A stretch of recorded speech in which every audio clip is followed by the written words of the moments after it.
grande es abrazado a Estados Unidos, a Rusia, a China o a Inglaterra.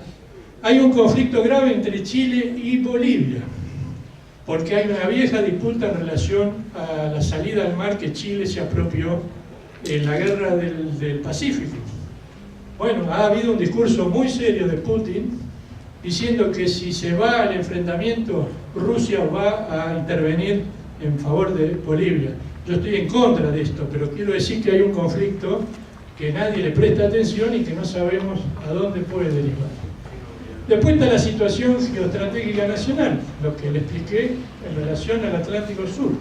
Y a partir de ahí, para nosotros, se define que la Argentina tiene que pensar en una defensa integral de disuasión asimétrica. ¿Qué quiero decir con eso? Y bueno, y esa propuesta define cómo sería el complejo militar industrial y tecnológico. ¿Qué quiere decir eso? Y defensa integral es lo siguiente: vos no podés quedarte sin agua. Macho, tenés que tener una política hídrica, tenés que decidir qué hacer con el río Paraná. No podés seguir tirando afluentes contaminantes a todos los ríos o afluentes cloacales a todos los ríos. Yo celebro que la estación Mitre del ferrocarril sea una belleza, pero a 20 metros tenemos el agua contaminada. Yo cuando era un pibe, yo tengo casi 60 años, yo era un pibe, me llevaban a nadar al río La Plata. Era nuestro lugar de paseo, íbamos al río. Hoy no pueden ir a asomar la nariz porque salís contaminado y enfermo de todos los minerales. El riachuelo tiene una cuenca contaminada de 2 metros en el barro, es decir, hacia abajo hay 2 metros de contaminantes de todo tipo de minerales, de ácidos. Entonces vos tenés que tener una política hídrica. Vos no podés plantar soja hasta en la maceta del vecino, porque vas a destruir todas las tierras, porque vas a contaminar todas las napas con el glifosato. Además no hay ninguna razón para producir solo soja. Argentina es un país que tiene el mejor girasol del mundo, tiene un excelente sorgo. Vos no podés destruir toda la ganadería porque no tenés que comer si te pasa algo. Se destruyeron 15 millones de cabezas de ganado como si fueran pajaritos. Una vaca son 5 años. No crean que una vaca crece como una semilla que la tira a la tierra y brota y sale mugiendo. No es así. La lechería argentina está destruida. Yo soy un pago donde tenían 1.200 habitantes en el momento más importante de su historia del pueblo, quedan 60 habitantes. Y de 60 tambos no hay ninguno. Este año cerró el último. Es decir, si vos no tenés leche, los chicos que toman. ¿Cómo alimentás a la infancia? ¿O vas a tener una infancia de tarambana? Ese es un problema de la defensa nacional. Por eso le dije que lo primero, antes de hablar de los tornillos, las tuercas y la ingeniería, tenés que hablar del hombre. ¿Cómo crece el hombre? ¿Cómo se alimenta el hombre? ¿Cómo atiende su salud? Si no, no sirve para nada. Bueno, ahora hubo proyecto industrial en la Argentina. No es que no hubo, no es que estamos hablando sobre base cero. El general Enrique Mosconi, que es el fundador de YPF, después lo van a ver en otra placa, pero el nacimiento de YPF no se debió a un problema comercial. No sé si ustedes conocen la anécdota, en ese momento no existía la Fuerza Aérea, la aviación integraba al ejército. Mosconi iba a hacer un ejercicio de defensa de Buenos Aires, y cuando fue a cargar nafta para sus aviones, la Standard Oil le dijo: no, querido, si no pagás, no te doy la nafta. Y entonces Mosconi fue a verlo al presidente y le dijo: ¿y si yo tenía que defender Buenos Aires y no puedo despegar los aviones? Y entonces propuso la organización de yacimientos petrolíferos fiscales, que ya venía desarrollándose de mano de la Marina, que es la que descubre el primer yacimiento en Comodoro Rivadavia. Baldrich, que es el continuador de Mosconi, Mosconi fue despedido, humillado, perseguido en el año 30 con el golpe militar. Baldrich es el hombre que se llama el albacea del testamento de Mosconi y su seguidor. Es clave la política de Perón, del 45 al 55, en relación a la industria nacional, y de ahí la industria de defensa, porque Perón desarrolla la industria pesada que está muy vinculada a la industria de defensa. Si vos vas a hacer un cañón de 155 milímetros, tenés que tener acero, tenés que tener un dispositivo industrial que te permita esa producción, y Perón fundó, junto con este hombre, con el general Sabio, fabricaciones militares, y desarrollaron toda la producción de acero y se hubo un salto en la producción de la industria pesada, y la industria pesada arrastra a la industria liviana, y hubo un momento de crecimiento industrial que permitió que la Argentina fuera la primera potencia industrial de Sudamérica entre el 45 y el 55. Brigadier San Martín, el gran impulsor de la industria aeronáutica, otro ilustre desconocido. ¿Cómo hacía el Brigadier San Martín para resolver el problema industrial? Agarraba un avión, lo desarmaba completo, total, pieza por pieza, tornillo por tornillo. Lo exponía en mesas y llamaba a toda la pequeña y mediana industria de la Argentina. Y cuando estaban todos los industriales reunidos, les decía: señores, fíjense qué piezas pueden ustedes hacer y cuál no. Con lo cual unía la industria pequeña y mediana al proyecto nacional, daba trabajo, impulsaba la producción y resolvía la producción de la defensa de manera independiente. Porque el problema, en la guerra de Malvinas, por ejemplo, teníamos el misil Exocet, pero los franceses no nos dieron los códigos. Con lo cual era como tener un mueble, exactamente lo mismo. Los técnicos nuestros descifraron los códigos. Cuando el Sirgalak avanza con los 3.000 soldados encima, uno de nuestros submarinos le dispara 2 torpedos, que eran alemanes. Lo que no nos dijeron los alemanes es que los torpedos no tenían guía, con lo cual, en vez de impactar en el banco inglés, hicieron una vueltita y se fueron a perder en el mar. Siempre que vos dependés de la tecnología extranjera, ese se reserva la llave para que vos no la puedas usar nunca. Cuando Menem le entregó la producción está mal dicho, la empresa de aviones argentinos a la Lockheed, en los poquitos aviones que tenía Argentina, la Lockheed instaló un sistema por el cual apenas se prendía el avión, se registraba en Washington el encendido. Y si vos salías de las 12 millas, ustedes saben que las 12 millas marinas argentinas son a partir de la costa, las 12 millas, te desconectaban el mecanismo y tu avión se caía al mar. San Martín fue el gran impulsor, y ahora van a ver por qué la Argentina alcanzó un grado de desarrollo en la aeronáutica muy importante. ¿Sabio que lo nombré? El almirante Gilliat, que es el hombre que desarrolla la industria nuclear. Es cierto que Perón arrancó con Richard y, bueno, iba a decir una expresión criolla, hicieron fuera del tarro en relación al camino que buscaron, pero lo que hay que decir es que empezaron a poner en marcha la industria nuclear, y Castro Madero, que fue el continuador que este hombrecito, yo se los traigo a colación porque para que ustedes vean cómo piensa una nación. Ya está bien, nosotros no somos imperialistas ni colonialistas. Este hombre es el que hizo la revolución contra la monarquía en Inglaterra. Si le cortó la cabeza al rey Carlos I, si no me equivoco, sí. Cortarle la cabeza a un rey en Europa era un tema en ese momento. Y entonces él establece esto, que se llama actas de navegación. ¿Qué son las actas de navegación? Él impuso lo siguiente: por cada barco que entraba a Londres, tenía que salir un barco hacia el país de origen. Si Holanda le mandaba un barco, Holanda tenía que recibir un barco inglés. Y le dio impulso a la industria naval. Inglaterra sabía que por su posición geográfica, una isla, lo que tenía que tener era una poderosa fuerza naval. Sobre esta disposición de las actas de navegación, la industria naval inglesa tomó un impulso increíble y empezaron a construir buques de guerra muy livianos que van a tener un rol muy importante en la batalla de Trafalgar, que cuando cae España como la primera potencia del mundo, Inglaterra pasa a ser la primera potencia del mundo y la economía mundial pasa de Ámsterdam a Londres, y eso duró hasta el año 45.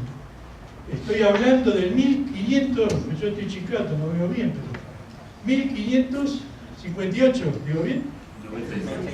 1650 y nada, fijo, ¿no? Bueno, desde ahí hasta 1945. Si eso no es visión, no sé qué es visión. A este murió y después, como no se pudieron vengar, sacaron el muerto y le cortaron la cabeza. Son esas cosas que hacemos los hombres y no tienen mucho sentido.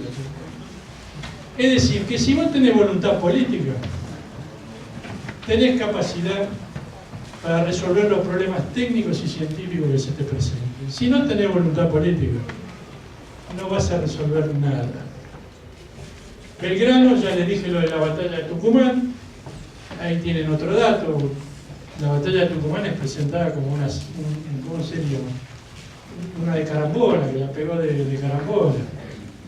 Belgrano conocía perfectamente cómo era la realidad geográfica de la Argentina y militar, y sabía que si no se plantaba en Tucumán, los españoles se lo llevaban puesto hasta Buenos Aires.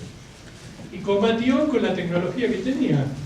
Fundieron bisagra, fundieron hebilla, fundieron balas, fundieron lo que tenían. Cubierto, no había cubierto en Tucumán.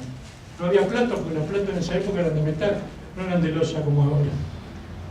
Este fue el hombre que desarrolló la industria bélica con Belgrano. San Martín, aparte de un gran estratega y ingeniero militar. San Martín, el sable que utiliza en los granaderos es una tropa de pie y a pie, pero él lo sube a caballo y le da un sable de 1 metro y pico que lo usaba para degollar. Eso se entrenaban cortando zapallos y después cortaban cabeza en la guerra. Y este es el ingeniero militar que provee. No había nada, es decir, le quiero decir que si estos hombres no hubieran tenido la voluntad por la independencia, no hubieran podido hacer un solo cañón. Y traían los minerales de los lugares más lejanos, lomo de burro, y se quedaban y vivían trabajando y fundieron y armó. San Martín armó un ejército de 5.000 hombres, con el cual liquidó a gran parte de lo que era la tropa más experta que tenía España en la batalla de Maipú. Otro que desarrolló la industria naval, 2 flotas de guerra, organizó de la nada. Primero en la guerra de la independencia contra España y después cuando le dio la paliza al Imperio del Brasil en 1825. Este es uno de los combates históricos. Acá lo que yo le decía, la organización de YPF nació como una decisión de defensa nacional y eso impulsó la industria petrolera. Llegamos a tener una marina mercante, 252 buques que se destrozaron con menos. Si ustedes quieren saber una de las razones por las cuales Argentina tiene estos niveles de pobreza, y es porque otra de las cosas que se liquidó es una marina mercante que estaría dejando hoy 5.000 millones de dólares de ingresos al país, más unos 10.000 millones de dólares de ingresos de YPF. Hay 15.000 millones de dólares y unos 20.000 millones de dólares que se fugan de la renta de la tierra, que harían que en la Argentina no haya un solo pobre. Bueno, esta es las plantas nucleares, donde se hizo los primeros trabajos de investigación nuclear, la planta de Huemul, todavía está la isla de Huemul, creo que algo queda, no como museo. Este es el logo de las fabricaciones militares. Altos Hornos Zapla, acá se hacían entre muchas otras cosas, acá se hacían las armas, los cañones, lo que se precisaba para la defensa. Esto fue liquidado por Menem. La Argentina produjo sus tanques. Este es un tanque fabricado enteramente en la Argentina en el año 40 y pico, 47, 48. Esta es la reproducción de un M4 Sherman que está acá en el edificio Libertador. Si ustedes van a Buenos Aires en exposición, esto se hizo todo en la Argentina. Esta es una ametralladora pesada argentina. Estos son los primeros aviones que se hicieron en la Argentina, esto de 1937. Este es el famoso Pulqui. La Argentina produjo el Pulqui, que era un avión a reacción, cuando había solo 2 países más que tenían avión a reacción. Esto fue eliminado en el año 55. De todas maneras, el prototipo Pulqui 3 voló hasta el año 72. Este es un avión que está en producción ahora, considerado uno de los mejores aviones de entrenamiento del mundo, el Ya-363 Pampa. Y esta es la última fábrica militar de buques que queda en pie en la Argentina y que ahora hay una ofensiva por liquidar, el astillero Río Santiago, que ha producido buques mercantes, buques militares y esta joya, que es la fragata Libertad. Este buque fue creado, todo su diseño, toda su ingeniería por ingenieros argentinos. Cuando los ingleses vieron el diseño de la fragata Libertad, dijeron que se iba a hundir, que no iba a poder navegar, porque ellos eran expertos navegantes, como dije yo, de la época de Cranwell. Pero la fragata Libertad creo que tiene 9 competencias ganadas contra 3 de los ingleses, es decir, que demostró su superioridad largamente. Yo la conozco íntegra, es digna de ser visitada por completo. Este es el submarino, el proyecto del submarino nuclear argentino. Esto está en pie. Si la Argentina tuviera decisión política, hoy podría poner en marcha la construcción de un submarino impulsado por un reactor nuclear, porque el CAREN está, el casco, que es esto, está, y lo que hay que terminar o desarrollar es la mecánica, que eso no hay problema porque en Tandanor, el astillero acá en el Río de la Plata, acaba de hacer la reparación del submarino San Juan y está en condiciones. Si Argentina y Brasil acordaran el lanzamiento de sus submarinos nucleares al mismo tiempo, producirían un cambio geoestratégico extraordinario y un beneficio para toda América del Sur, porque ya los ingleses no serían dueños exclusivos del Atlántico Sur como son ahora. Esto es enteramente posible. Estos fueron cohetes de producción nacional. Eso que se dijo en algún momento, producto de la gran ignorancia, que éramos un país que tirábamos piedra y ahora hacemos satélite, eso es una burrada, porque la Argentina tiene un desarrollo de más de 100 vectores. Si ustedes quieren alguna vez, los muchachos quieren, invitamos a uno de los ingenieros aeronáuticos que le explique la multitud de vectores que la Argentina ha producido a lo largo de los últimos 60 años.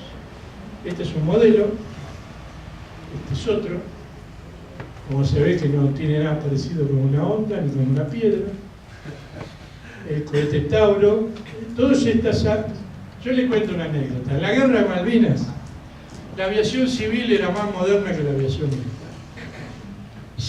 Y todas las empresas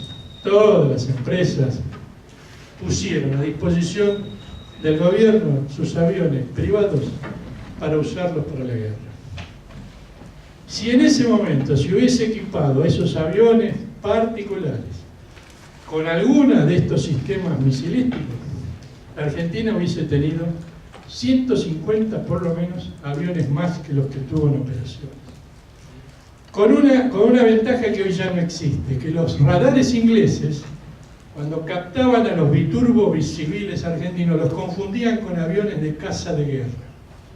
Entonces lo nuestro, hay tipos que tienen coraje, hacían cuadrillas de 4 aviones civiles biturbos y entraban al espacio aéreo hasta que eran captados por el radar inglés y se retiraban, y entraban otros 4 y entraban otros 4 y lo volvían loco a los ingleses, que no podían detectar por dónde entraban efectivamente los aviones de guerra. Hoy, si el gobierno quisiera y nacionalizara todos los aviones que tienen gobernaciones y municipios para sacar a pasear a los parientes de los funcionarios, la Argentina tendría unos 150 aviones de primera calidad que podríamos discutir si lo usamos o no, pero por ejemplo para el control de la frontera terrestre, por donde va y viene la droga como Pancho por su casa. No crean el cuento de que el narcotráfico está controlado, porque eso es una mentira horrible, porque en esa mentira se nos mueren los chicos. Y este es el Cóndor, del cual le hablé al principio, del cual participó el físico Mario Bulich.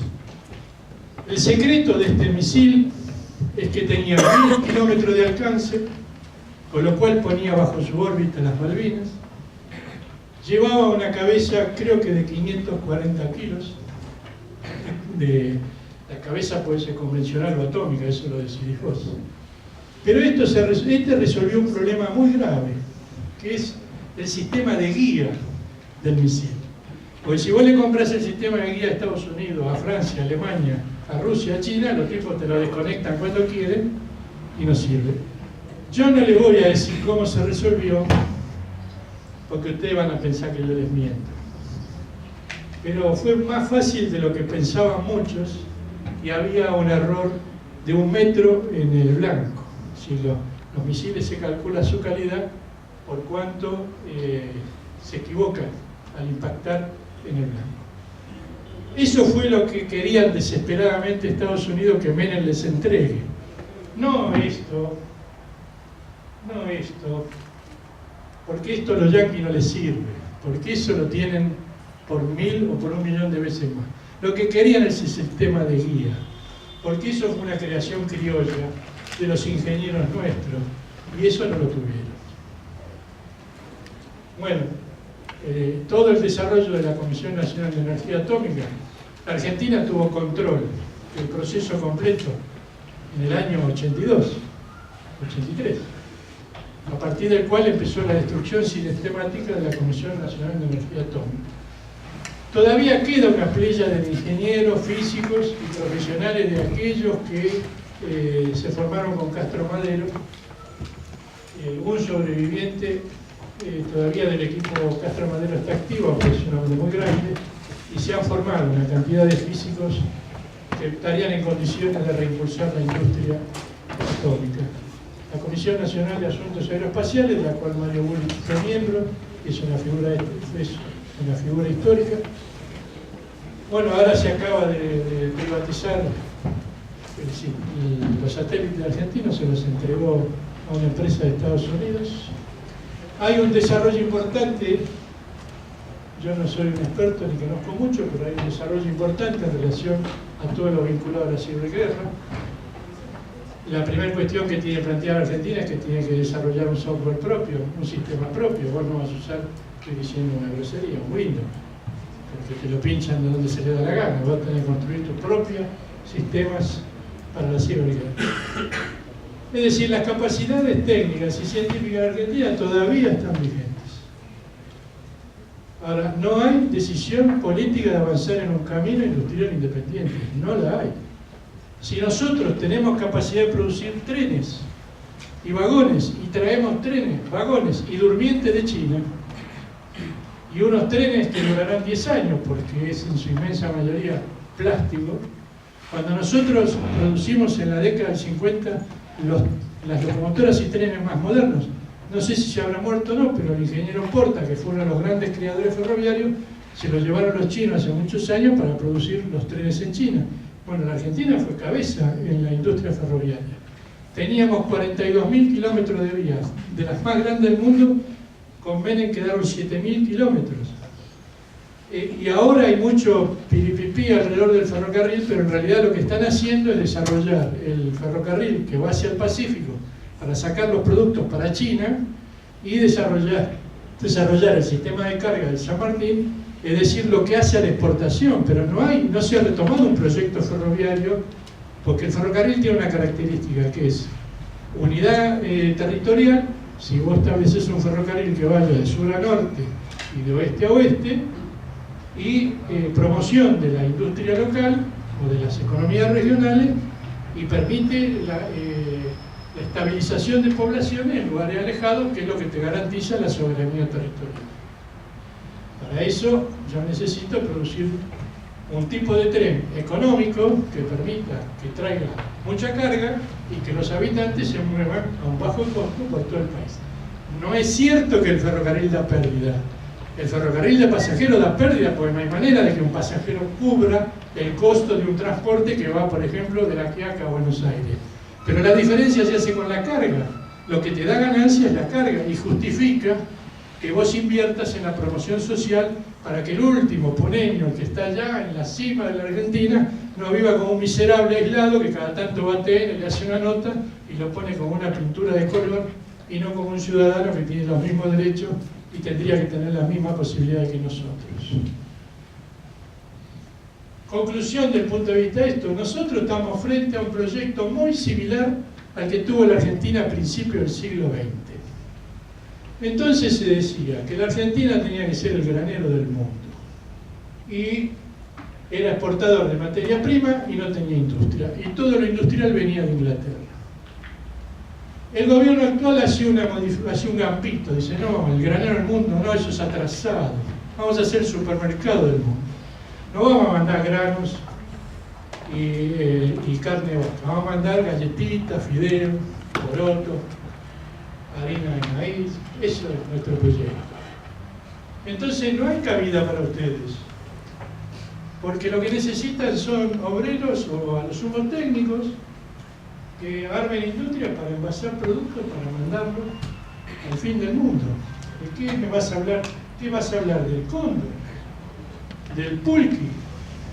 ¿De un buque de la corbeta Maco? ¿Qué hay? Y entonces viene esto. Yo creo que nos amenazaron por esto. Cuando nosotros le publicamos toda la liquidación del sistema de defensa nacional planificado para este próximo año 18.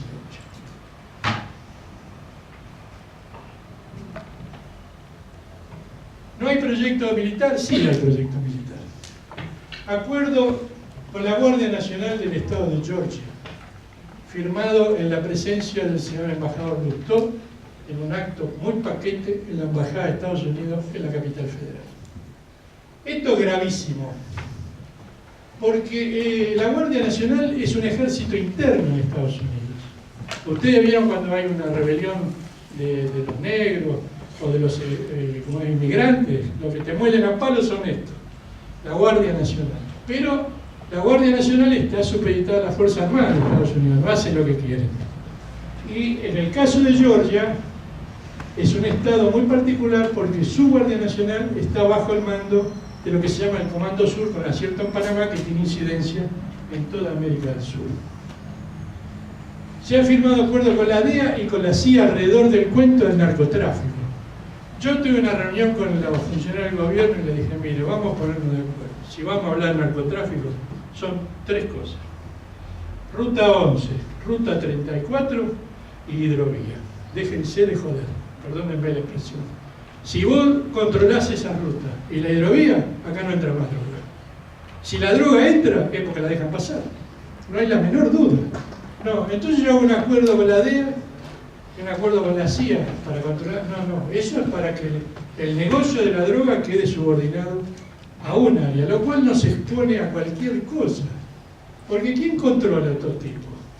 Que son los primeros exportadores y consumidores de droga del mundo. ¿La policía argentina? Bueno, puede ser.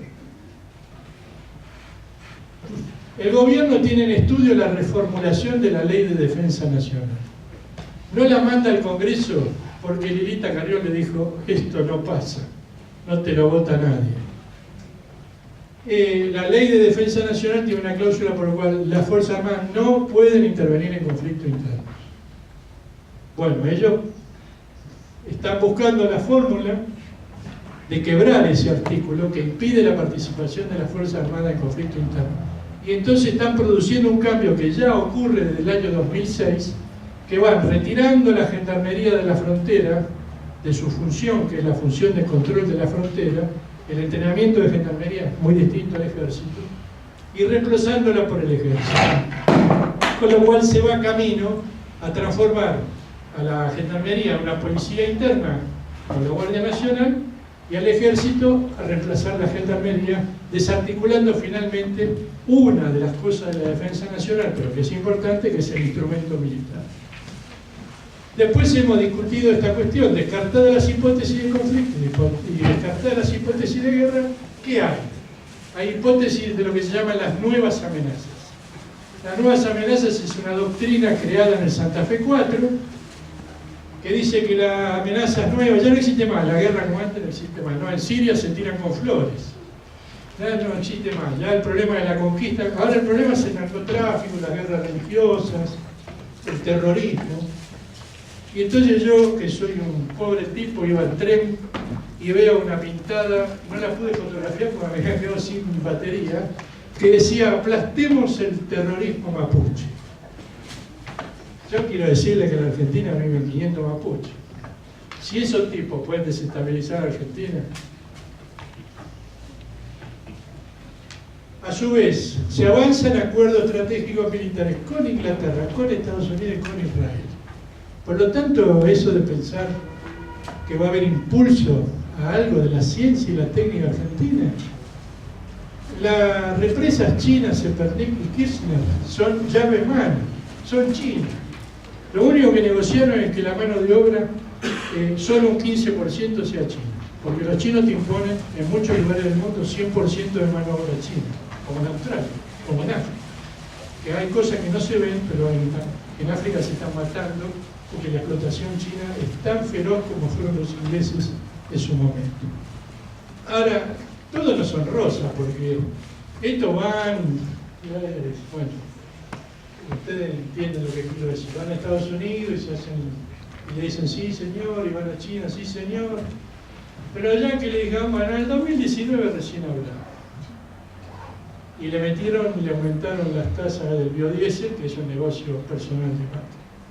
Y entonces aparecieron los chinos y dijeron, bueno, yo tengo 15.000 millones de dólares para minería en la Patagonia. con mano de obra china. Olvídense técnico, ingeniero, eso no existe. Y aparecieron los rusos que ofrecen incorporarse a Vaca Muerta. Es decir, que se amplía la disputa por la Patagonia y se reduce la posibilidad de que obreros, técnicos e ingenieros argentinos se incorporen a la producción. Tenemos el avión Pucará, que es este que está cayendo, que es un avión de producción nacional, ha sido abandonado. Todos los Pucará se les sacó el motor, se paró la remotorización y se han comprado aviones Texan 6 de Estados Unidos que son ni remotamente de la calidad del Pucará. Y en vez de producir lanchas para el control del litoral marino en el astillero Río Santiago, se han comprado lanchas de Israel, aunque, como nunca se sabe cuánto es de verdad y cuánto de mentira de los gobernantes nuestros. Esta es la vista superior del astillero. Con tener la decisión de producir ya sea las POM o retomar la construcción de las MECO, se podría pasar a controlar la riqueza del mar argentino, que es enorme y es gigantesca, y nos permitiría, por un lado, tener comida, pescado, barato para la población, multitud de puestos de trabajo, porque la pesca tiene que ser con base en tierra para dar mano de obra, como era antiguamente, y a su vez permitiría exportar por miles de millones, lo cual haría que la pobreza se redujera sensiblemente. Es decir, el gobierno tiene una hipótesis de conflicto que es interna, y hacia ahí marcha a paso acelerado. Yo no sé quién es ni quién era este muchacho. De lo que estoy seguro es que su desaparición tiene que ver con esta idea de poner en caja a 500 tipos que joden en la Patagonia, donde hay una riqueza inmensa. Se ha firmado el operativo Cormorán con los Estados Unidos. Magníficos los políticos argentinos que han firmado en el Senado la entrada de tropas de Estados Unidos a la Patagonia. Nunca había ocurrido en Argentina. Por lo tanto, lo que está en discusión es una fórmula vieja que dijo un ministro de la dictadura, que ustedes no lo deben conocer, se llama Roberto Aleman, creo que ya murió, y si no murió tiene que tener más años de la esperanza, que dijo esta frase: yo prefiero ser una colonia digna y próspera antes que un país independiente y pobre. Lo que no le dijeron al entonces ministro es que las colonias nunca son ni dignas ni prósperas. No se conoce ninguna colonia que haya disfrutado de esa situación. Los que trabajamos en Cuaderno y en el Foro tenemos otra idea, que es la de los congresales de Tucumán. Nosotros creemos que se puede ser una nación libre de todo dominio extranjero, porque el material más importante de esta nación son sus hombres, y como yo les mostré, los hombres en Argentina alcanzaron niveles de producción y de creación tecnológica y científica que son admirados en el mundo. Esto hacia ustedes, porque esto es lo que viene. Vos podés considerar que es aceptable ser un país proveedor de alimentos y de materias primas. Lo que la pobreza es un 30% en Argentina es falso. La Argentina tiene una pobreza que está en el 50%, porque esas mediciones de pobreza no tienen en cuenta cómo se vive en el campo. Yo te puedo decir, en el campo no hay agua potable, no hay gas natural, no hay calles asfaltadas, no hay transporte público. ¿Sí? Todo lo que disfruta la ciudad, en la mayoría de las ciudades del interior, no existe. Y esos son pobres. Y son pobres que vienen de pobres, que a su vez vienen de pobres y que a su vez vienen de pobres, porque ustedes no van a creer que esta pobreza no tiene algo de secular. O pelear por una nación industrializada, rescatando la ciencia y la técnica para ponerla al servicio del pueblo. Si avanza una política extractivista como está planteada y de materias primas, no hace falta ingenieros, no hace falta técnicos, ni hacen falta obreros especializados. Y ellos lo tienen claro. Por eso van a la reforma educativa que está planteada en Buenos Aires. Estúdienla, porque esa reforma es el globo de ensayo de lo que viene para todos. En primer lugar, me he enterado ayer, hablando con gente que se dedica al tema, que su intención es una ley que establezca una diferencia sustancial. va a ser obligatoria para la escuela estatal, pero va a ser optativa para la privada. Es decir, que establecen de lleno que hay una educación para ricos y hay una educación para pobres. Como dijo el presidente, o vas a una escuela privada o tenés la desgracia de caer en la escuela pública. La ley licúa los contenidos humanísticos y científicos, porque reduce una multitud de horas enormes de los temas de educación históricos, de la literatura, del lenguaje, y reduce de una manera extraordinaria la enseñanza científica.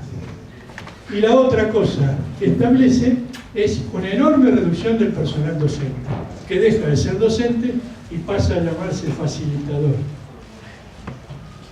¿Por qué? Porque ellos necesitan esto que dijo este hombre. Porque por algún lado el diablo siempre abre la boca. Este es el candidato a diputado, hijo del ex general Bush, ¿sí? Dice así: la Concha es un lugar de Tucumán. ¿Para qué quiere una chica de la Concha saber matemáticas si va a trabajar en la tierra? Déjense de joder, ¿para qué le vamos a enseñar a escribir, a leer y a escribir? Que vaya, agarre la pala y labure, viejo. ¿Para qué? ¿El que propone? Esta es la quintesencia de la reforma. Amoldar la educación a los dictámenes del mercado. Mucha mano de obra y mucha mano de obra barata. En un país y en un mundo donde el ejército de desocupados viejo no existe más. Porque mi mujer, que trabaja en la infancia, hace 4 camadas que trabaja con niños que son hijos, que son nietos y que son bisnietos de gente que vive en la calle. Entonces tenemos un ejército de desocupados arrojados a una miseria total. Vayan a Buenos Aires, no sé cómo es en La Plata, pero vos caminás por la ciudad de Buenos Aires y en todas las esquinas hay alguien que duerme en la calle. Y esto, lo que dice este hombre, es como, yo tengo casi 60, voy a cumplir. Es como era mi abuelo, que nació en 1898 y mi abuela en 1900. Mi abuelo hizo la primaria como pudo y mi abuela hizo la primaria como pudo. La secundaria no existía y la universidad era una cosa de privilegio absoluto. Recién mi mamá, en la época de Perón, entró a la secundaria porque fue el momento donde miles ingresaron a la escuela secundaria. Y después recién aparece la universidad cuando Perón abre la Universidad Obrera, que después se pasó a llamar Universidad Tecnológica Nacional. Este proyecto nos devuelve a la Argentina del principio del siglo XX. El proyecto económico nos devuelve a la Argentina del siglo XX. Y el proyecto industrial es el mismo. Por eso, cuando se produce la Primera Guerra Mundial, acá no se había ni velas para iluminarse a la noche, porque las velas venían de Inglaterra. ¿Me explico? Y en la Segunda Guerra Mundial, cuando Perón comprende el cambio en el mundo, pone el pie en el acelerador e industrializa el país. Desde entonces se ha buscado de todas las maneras posibles de destruir a la Argentina técnica, industrial y científica. Es una vuelta a los postulados de la década del 30, cuando se firmó esta infamia, que es el Pacto Roca-Russellman, por el cual la Argentina suministraba granos y carnes a Inglaterra, e Inglaterra nos suministraba toda la producto de manufactura.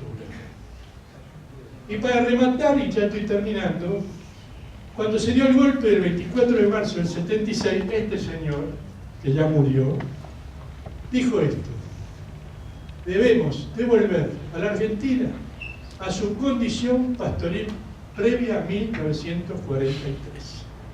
A partir del 76 hasta hoy, lo que avanzó en la destrucción de la Argentina industrial, teníamos YPF y no la tenemos más, teníamos Alto Saple y no lo tenemos más, teníamos Omisa y no la tenemos más, teníamos una empresa aerolínea de bandera que era un orgullo en el mundo, no la tenemos más, teníamos 252 buques mercantes, no los tenemos más. Se ha destruido la industria, se ha destruido la tecnología, se ha destruido la ciencia y ahora van a querer destruir la educación. Por lo tanto, no sé si avancé, lo de colonia digna y próspera, cada uno cree en lo que quiere creer. Yo y quienes están conmigo vivimos, trabajamos y somos amenazados porque pensamos que es posible que la Argentina tenga un camino propio e independiente. Así empezó la Argentina, por lo menos desde el punto de vista de su historia contemporánea, con una revolución que se concretó el 25 de mayo de 1810 y con un Congreso que en dura lucha terminó recibiendo la propuesta del diputado Medrano de libres de toda dominación extranjera. Si no hay libertad y no hay independencia, es imposible que esta nación resuelva el desafío técnico, el desafío industrial que tiene de acá pensado para adelante. Bueno, muchas gracias.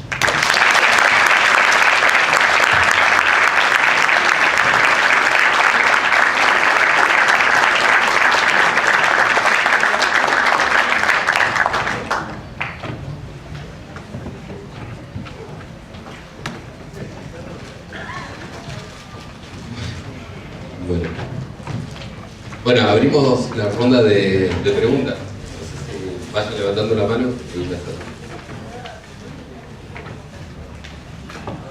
Aprovechen.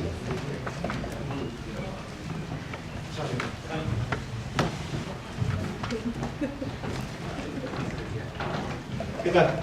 Primero agradecerle por muy completo el informe. Me parece bastante también mucha información por ahí para procesar en un ratito, pero la verdad que deja varias cosas para pensar.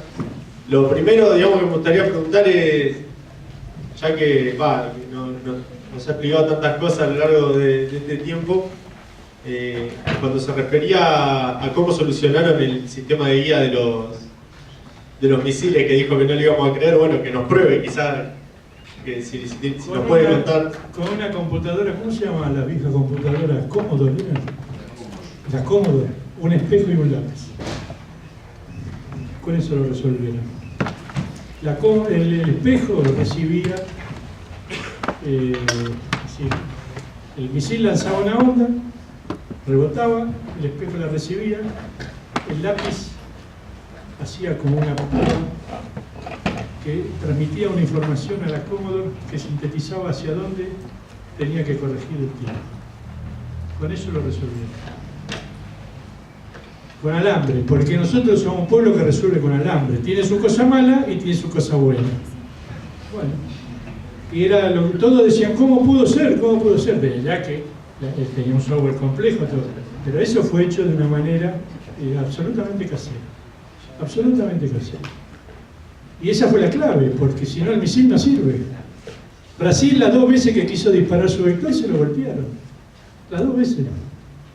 Porque esa es la clave, la independencia tecnológica es la clave para que se puedan desarrollar cosas que vos necesitas como nación para garantizar tu supervivencia y que tu pueblo se viva feliz. Porque si vos tenés oro, tenés litio, tenés petróleo, tenés gas, tenés comida, tenés agua, estás en la vista de todos.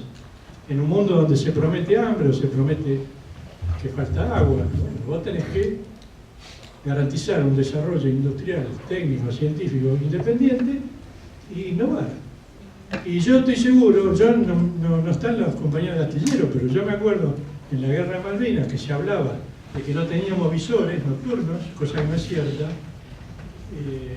La gente del astillero se ofreció a resolverlo. Y yo estoy seguro que si nosotros quisiéramos resolver un problema técnico que realmente nos preocupa en Argentina, si vos convocaras a todos los miembros de las universidades, los colegios técnicos y los vinculados al trabajo técnico, vas a encontrarte una sorpresa gigantesca de la capacidad que hay almacenada en el pueblo. Y entonces te aparecen estos fenómenos, que es un misil. Claro, eran 1000 kilómetros, las Malvinas estaban 600, vamos a decir redondo, 650, con lo cual los ingleses tenían un problema. No porque le ibas a tirar el misil, sino porque eso le obliga a los ingleses a invertir una cantidad gigantesca de libras esterlinas en su defensa. Y uno de los problemas de la guerra es la economía.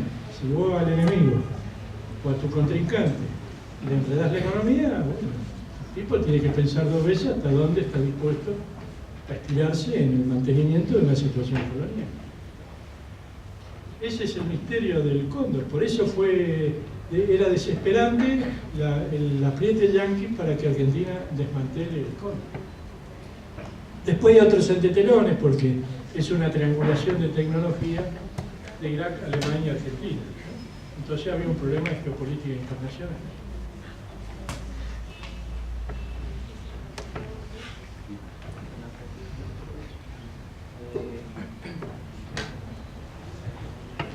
Buenas tardes. Hablando un poco de ¿Dónde sos? de Colombia, hablando un poco del panorama suramericano. Ustedes, si alquilamos en Venezuela, ustedes están envueltos. Nosotros tenemos 7 bases militares Claro, aquí. claro. Bueno, habíamos hablado un poco de la salida al mar de Bolivia y no sé si se está haciendo algo al respecto para la salida al mar de Paraguay. No sé si podría comentar, o sea, si se está haciendo algo porque después de la Triple Alianza o algo así, quedó cerrada por las naciones y creo que había escuchado algo. Creo que había escuchado algo de que también estaban buscando la salida de Paraguay, pero no sé si sabe algo. Son dos situaciones distintas. La situación de Bolivia, yo por ahí los aburro, pero cuando se produce la guerra del Pacífico entre Bolivia, Perú contra Chile, ustedes tienen que hacer un paralelo porque al mismo tiempo se produce la ocupación de la Patagonia por el ejército de Roca. Es una situación continental.